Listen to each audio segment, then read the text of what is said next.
오늘은요, 좀 예배 자리가 평소보다 좀 비어 보이긴 하네요. 전 세계가 특별히 저희 나라가 코로나 때문에 많은 두려움과 또 걱정을 저희가 하고 있습니다. 일단 저희 부천 동강교회는요, 주보에도 실어놨지만 매주 금요일날 전체 소독도 하고 있고요. 또 예배를 드릴 때에 마스크 혹은 또 소독제로서 권면 사항을 우리가 계속 말씀드리고 있습니다. 그럼에도 불구하고 이 예배 자리에 나와서 함께 우리가 말씀을 듣고 또 기도와 찬양으로 주님께 올려드릴 때에 우리만 예배 드리는 것이 아니라 이 예배를 통하여서 아파하고 또 고통받고 있는 그 사람들에게 이 마음이 전해지기를 소망합니다. 또 큰 문제가 뭐냐면 저희 또 신천지 그분들 때문에 또 한국교회가 많이 어려움을 겪고 있잖아요. 저는 이단대책본부에 가서요, 신천지에 대한 예방 교육을 다 받았습니다. 그래서 얼굴만 봐도 누가 신천지인지 알 수 있어요. 제가 쭉 보니까 오늘은 없는 것 같아요. 오늘은 없는 것 같고, 혹 있더라도요, 오늘 말씀 듣고 회심하면 됩니다. 신천지 계시면 오늘 회심하시고 함께 예배를 드리시면 되겠습니다. 오늘 말씀의 주제는요, 이름을 부르고 답하다. 창세기 12장 1절에서 5절 말씀을 가지고 함께 나눠보고자 합니다. 우리는 인생을 살아가면서요, 참 많은 만남들을 가지게 됩니다. 근데 그 만남이 어떤 만남은요, 물음표일 때가 있고 또 어떤 사람의 만남은 느낌표일 때가 있습니다. 여러분들에게 어떤 만남이 물음표가 될까요? 최근에 나온 책인데요, 이런 사람 만나지 마세요라는 책이 있습니다. 이 책에서 이렇게 소개하는데요, 필요할 때만 전화하고 연락하는 친구, 대접받고 은혜를 저버리는 사람, 귀가 막힌 사람, 인간미가 없고 매정한 사람, 밥 먹듯이 약속을 지키지 않는 사람, 그 외에도 많은 이유로 이런 사람 만나지 말라고 조언하게 되는데, 그래서 그런지요, 이 프랑스의 실존주의 철학자이죠, 이 샤르트르가 이런 말을 해요. Hell is other people. 지옥이 다른 게 아니라 사람 만나는 게 지옥이라 이야기하는 겁니다. 실제로 우리가 사람을 만날 때에 물음표일 때가 꽤 많이 있습니다. 이 사람은 나한테 왜 그럴까? 이 사람의 머릿속에 뭐가 들었을까? 그렇게 계속해서 질문하게 하는 그런 사람이 있습니다. 반면에 어떤 사람을 만나게 됐을 때에 느낌표일 때가 있습니다. 참 괜찮다.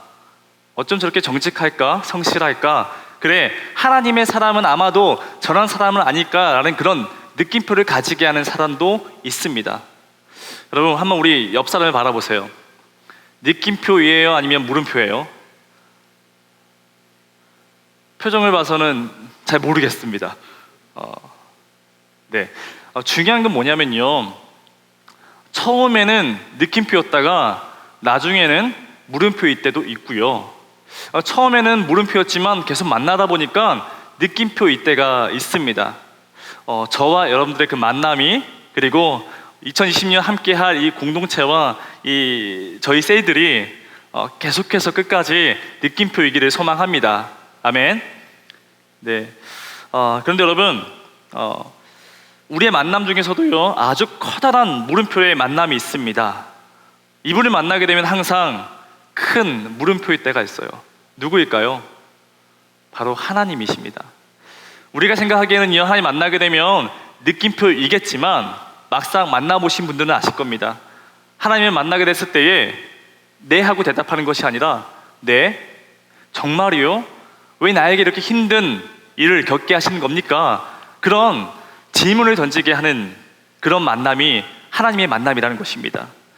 오늘 우리 본문에서도요, 하나님과 아브라함의 만남도 그렇습니다. 우리 다 함께 1절 읽어보도록 하겠습니다. 시작. 여호와께서 아브라함에게 이르시되 너는 너의 고향과 친척과 아버지의 집을 떠나 내가 내게 보여줄 땅으로 가라. 지금 하나님은요, 아브라함을 부르시고 그 만남이 시작되는데, 근데 지금 물음표를 3개나 던져버리십니다. 너의 고향을 떠나고 친척을 떠나고 아버지를 떠나라. 그리고 어디로 가야 하는가? 모릅니다. 하나님께서는요, 보여줄 땅으로 가라 명령하시는데 보여준 땅이 아니라 보여줄 땅이라 말씀하십니다.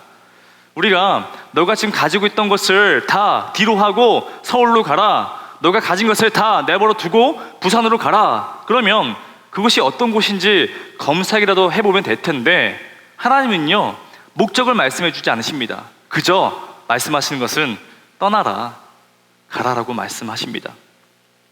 물음표죠. 그런데 예수님도 그랬습니다. 베드로를 처음 만났을 때도요 이와 비슷합니다. 베드로 제자를 만나시고 뭐라 말씀하세요? 나를 따르라, 내가 너를 살아남는 어부가 되게 하리라 말씀하시죠. 목적지가 없습니다. 그냥 부르시는 겁니다. 베드로야, 제자들아, 나를 따르라, 그렇게 말씀하시죠. 사실은요 아브라함이나 베드로는요 떠나야 할 이유보다 머물러야 할 이유가 더 많은 사람들입니다. 그럼에도 하나님은 다가와 이름 불러주시고 뭐라 말씀하세요? 떠나라, 그렇게 말씀하시죠. 그래서요 하나님과 사람의 만남을 한 단어로 정리하자면 떠남, 바로 떠나는 것입니다. 저번 주에도 제가 설교했는데 그 제목이 기억나십니까? In and out, 모였다가 떠나는 것을 성경은 말하고 있습니다. 실제로 그렇습니다. 떠나지 않으면요 갈 수가 없습니다. 저도 8년 전에 독일로 유학 가려고 생각했습니다. 그리고 실제로 독일 갔어요. 그랬는데 떠나지 못했습니다. 3년 전에는요 이번엔 미국으로 유학 가겠다 해서요 또 미국에 가서요 가서 살 곳, 그리고 공부할 곳, 심지어 사역하는 곳도 제가 알아봤습니다. 근데 떠나지 못했습니다. 저만 그러겠습니까? 여러분도 마찬가지. 다이어트 하겠다, 영어 공부하겠다, 새벽 예배 나오겠다, 목적은 확실하지만 떠나지 않으면요 이걸 이룰 수가 없다라는 거예요. 그래서 지금 하나님께서도요 아브라함에게 말씀하시는데, 근데 오늘 우리가 읽어봤던 이 말씀이 처음이 아니라 이미 그 전에 하셨던 말씀이라는 거예요. 사도행전 7장 2절 3절 말씀을요 저와 함께 다시 한번 읽어보도록 하겠습니다. 시작. 여러분 들으소서. 우리 조상 아브라함이 하란에 있기 전 메소보다미아에 있을 때에 영광의 하나님이 그에게 보여 이르시되 내 고향과 친척을 떠나 내가 내게 보일 땅으로 가라 하시니. 스데반은요 지금 많은 사람들 앞에서 이 아브라함을 얘기하는데 뭐라 말씀하세요? 하나님은 아브라함에게 하란에 있기 전 이 메소보다미아, 즉 이 갈대아 우르에 이미 나타나셨고 이미 말씀하셨다라는 것입니다. 그리고 떠나라 말씀하시는데, 여러분 이 갈대아에 있었던 이 우르란 도시는요 어떤 도시였을까? 저도 영국 런던에 있는 대형 박물관에 간 적이 있는데요, 실제로 이 고고학자들이 아브라함이 살았던 이 갈대아 우르의 도시를 발견하고 이곳을 발굴했습니다. 근데 놀랬습니다. 지금도 미스터리인 거예요. 그 당시에 이러한 건축물이 과연 있는 게 맞는 것일까 놀란 거예요. 실제로 이 성 안에는요 10,000명의 사람들이 살았을 집을 추측할 수 있는데 대부분의 사람들이 2층 집을 살았다 얘기합니다. 벽돌로 만들었겠죠. 그리고 성 밖에는 20만 명의 사람들이 농사를 지었을 것이고, 또한 이 금과 은으로 무기를 만들었습니다. 그리고 정교한 악기를 가지고 종교 활동과 예술 문화를 즐겼던 사람들이 바로 이 갈대아 우르에 살던 사람들이었습니다. 무엇보다 아마도 바벨탑은 이게 아니었을까 하는 높이가 30m가 되는 지구라트라는 그 건물이, 그 신전이 바로 그때 있었다는 것이죠. 이 수메르 문명의 시체가 밝혀지면서 와, 그 당시에 정말 이런 게 만들어졌을까 아직도 미스테리라 이야기하죠. 근데 그 중심에는요 뭐가 있냐면 바로 다윗신을 섬겼던 이 다신교의 중심지가 바로 이 우루, 갈대아 우루라 이야기한 겁니다.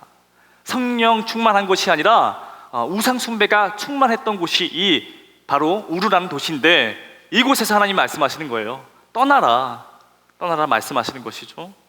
그래서 떠나서 그곳에서 믿음의 백성으로 만들기시기 위해서 지금 떠나라 말씀하시는데, 내 고향과 친척과 아버지의 집을 떠나라, 너가 지금 안주하고 있는 너의 힘으로 만든 그곳에서 떠나라. 인간의 힘과 능력을 과시하고 바벨탑의 영성에서 떠나라. 물음표이지만 하나님이 말씀하신 그곳을 떠나라. 그렇게 하나님의 그 부르심에는 떠나다라는 그 말씀이 바로 우리에게도 동일하게 하고 있다는 것입니다. 그렇게 아브라함은요 결심하고 그 도시를 떠나게 됩니다. 근데 여러분, 떠났는데 애매해요. 떠나긴 했는데 그게 완전한 순종이 되지 못했습니다. 세 개의 물음표를 던졌죠. 너는 너의 고향과 너의 친척과 아버지의 집을 떠나라 말씀하셨죠. 근데 고향을 떠나긴 했습니다. 근데 가다가 도중에 멈춰버립니다. 이 하란이란 도시에 잠깐 멈추게 된 것입니다. 도중에 멈추게 된 것이죠. 그리고 아브라함에게도 분명히 그 속사정이 있었을 거예요. 그러나 친척을 떠나라 말씀하셨는데 아브라함은 조카 룻을 데리고 함께 떠났습니다. 마지막으로 아버지의 집을 떠나라, 이 말은요 아버지의 영향력, 아버지의 그 지배 아래서 벗어나라 라는 그 이야기인데, 지금 아브라함은요 아버지 데라와 함께 동행합니다. 떠나긴 했는데요 그게 완전한 순종이 되지 못했습니다. 온전하게 순종해야 되는데 조금만 순종한 것이죠. 흥미로운 것은요 이 하란이란 이 뜻이요 열매가 없다는 뜻이고, 아버지 데라, 이 데라의 이름의 뜻은요 지체하다, 연기하다라는 뜻을 가지고 있습니다.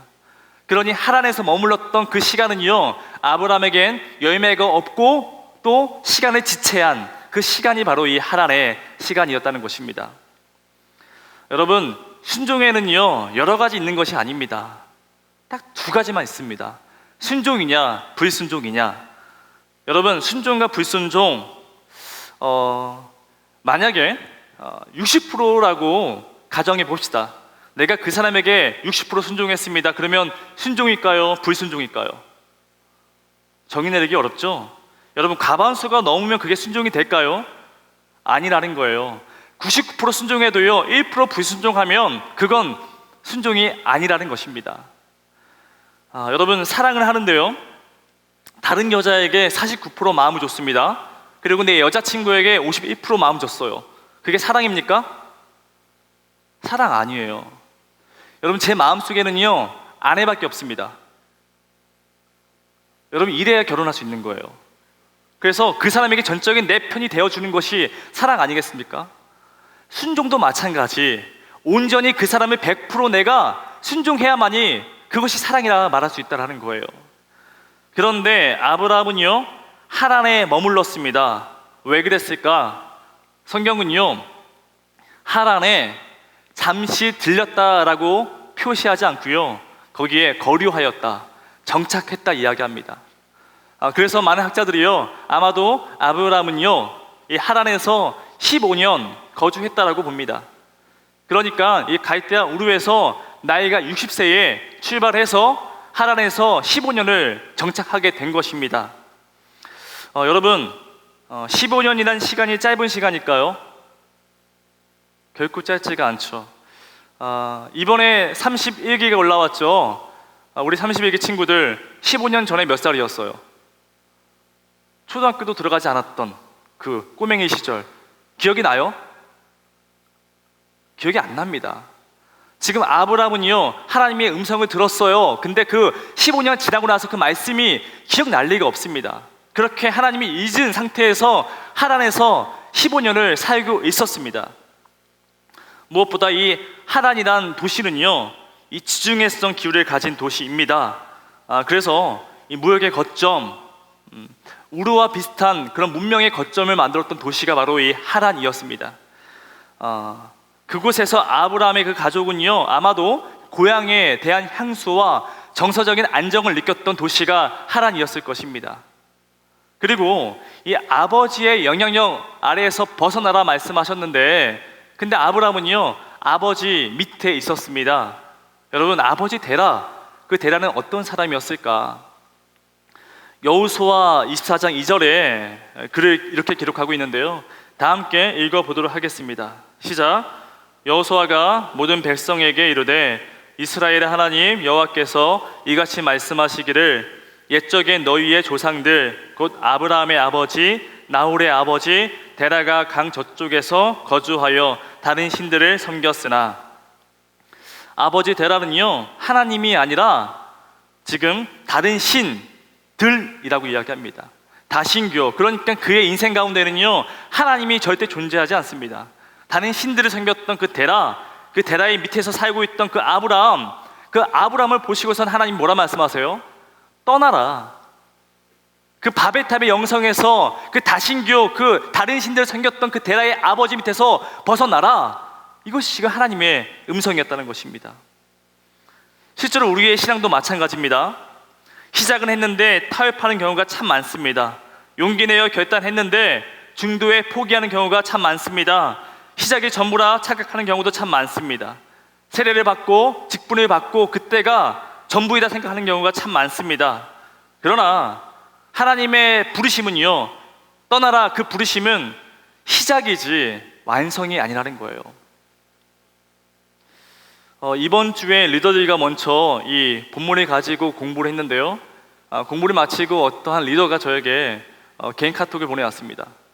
이런 질문을 하는 거예요. 목사님, 그냥 갈대아 우르에서 혹은 하란에서 거기서 믿음 생활 잘하면 되는 거 아니겠습니까? 굉장히 똑똑한 친구입니다. 맞습니다.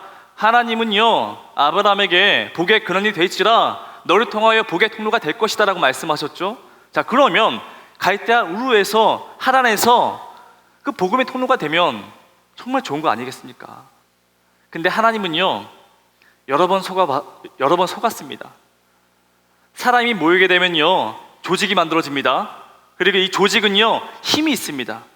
그 힘을 가지고 하나님 나라를 만들어야 되는데 그 힘을 가지고 뭐 했어요? 바벨탑을 쌓더라는 거예요. 그래서 하나님이 하신 말씀이 떠나라, 그렇게 말씀하십니다. 그 믿음의 발걸음을 떼지 못하면요, 하나님과 할 수 없다라고 말하고 있습니다. 실제로 떠나보신 분들은 아실 거예요.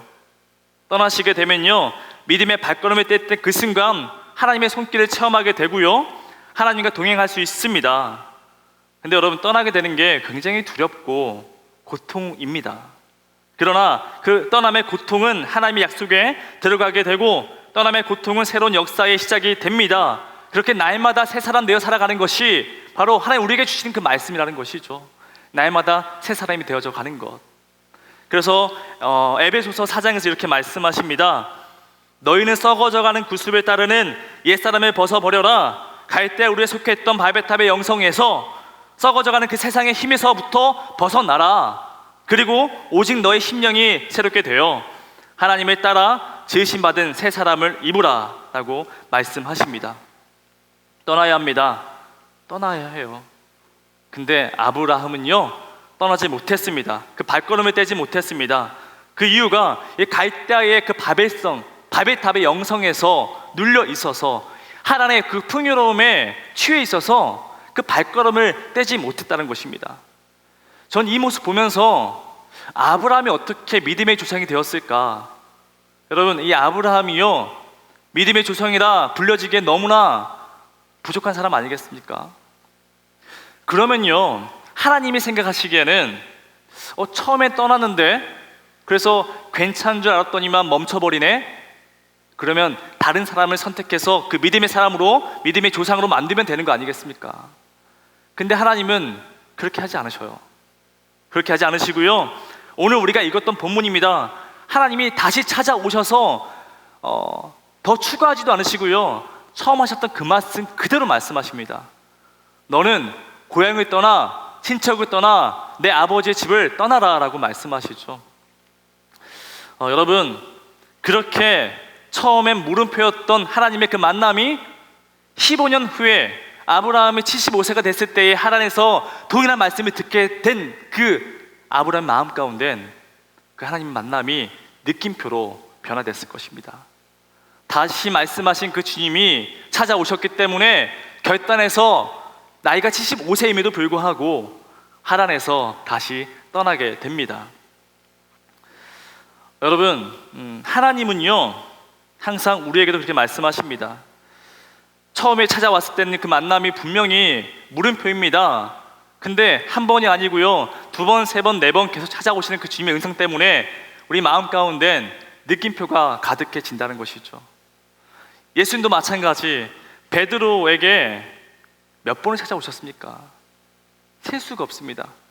여러분, 베드로가 어떻게 해서 초대교회의 리더가 됐습니까? 그는 그런 자격이 될 수 없는 사람입니다. 예수님이 몇 번 부인해요? 3번이나 부인합니다. 그럼에도 부활하시고 나서 마지막에 누굴 찾아오셨냐라면 베드로 찾아오셔서 처음 하셨던 말씀 그대로, 더 추가하지도 않으시고요, 그대로 말씀하십니다. 동일하게. 처음에 뭐라 말씀하셨어요? 나를 따르라, 내가 너를 사람을 낚는 어부가 되게 하리라 말씀하셨죠. 다시 찾아오셔서 예수님이 베드로에게 너가 나를 사랑하느냐? 그러면 내 양을 치라, 내 양을 먹이라, 그렇게 사람을 낚는 어부가 되어라라고 말씀하십니다. 그때 베드로의 마음 가운데에 느낌표로 가득해졌습니다. 그래서 마지막에 여생을 선교하며 순교하며 그 초대교회의 리더가 된 거 아니겠습니까? 실제로 예수님이 마지막에 하신 말씀을 우리 함께 읽어보도록 하겠습니다. 요한복음 21장 19절입니다. 시작. 이 말씀을 하심은 베드로가 어떠한 죽음으로 하나님께 영광을 돌린 것을 가리키심이로라. 이 말씀을 하시고 베드로에게 이르시되 나를 따르라 하시니, 처음에 오셨던 그 말씀, 그것을 마지막에 동일하게 말씀하십니다. 나를 따르라, 나를 따르라 말씀하시죠. 여러분, 이것이 우리에게 은혜입니다. 값없이 주신 그 은혜, 그럼에도 우리는요, 우리에게 자격이 있다라고 생각할 때가 많이 있어요. 여러분들이 그 부르심 받아서 이 시간에 예배 드리죠. 근데 그 예배의 시간이 오래되다 보니 익숙함으로, 사람의 관계 때문에, 나의 나태함으로, 혹은요 하란이라는 그 애매한 위치에 여러분도 혹시 서 계십니까? 아니면 아직도 믿음의 길을 가고 있다라고 오해하고 계시지는 않으십니까?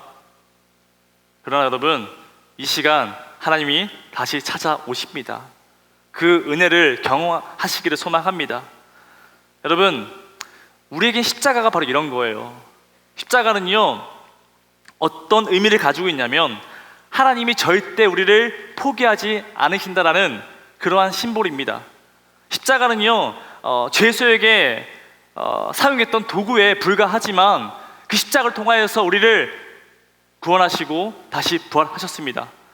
그래서 우리는 그 구원 때문에 지금도 그 은혜를 누릴 줄 믿습니다. 여러분, 하나님은요 다시 찾아오십니다.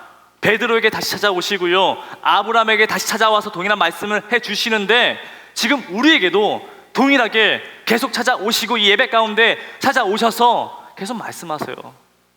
뭐라 말씀하십니까? 내가 너를 사랑한다. 그리고 지금 너의 익숙해진 그 자리에, 나태해진 그 자리에, 너의 관계 때문에 드리고 있는 이 예배 가운데 떠나라, 그 자리에서 벗어나라라고 말씀하십니다.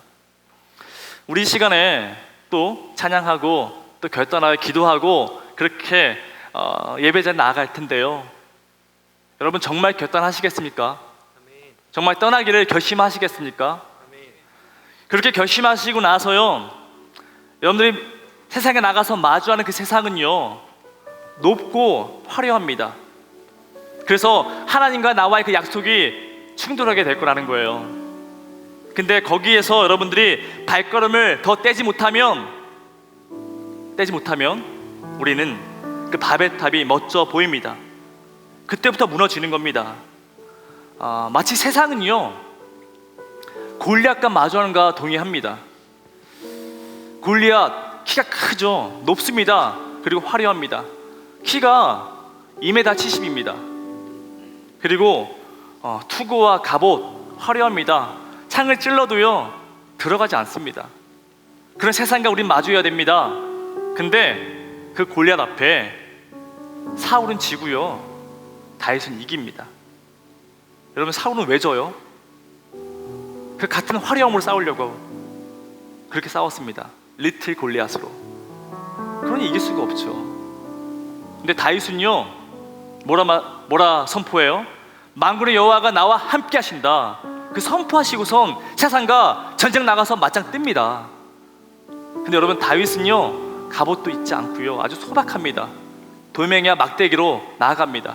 왜요? 하나님이 동행하시기 때문에.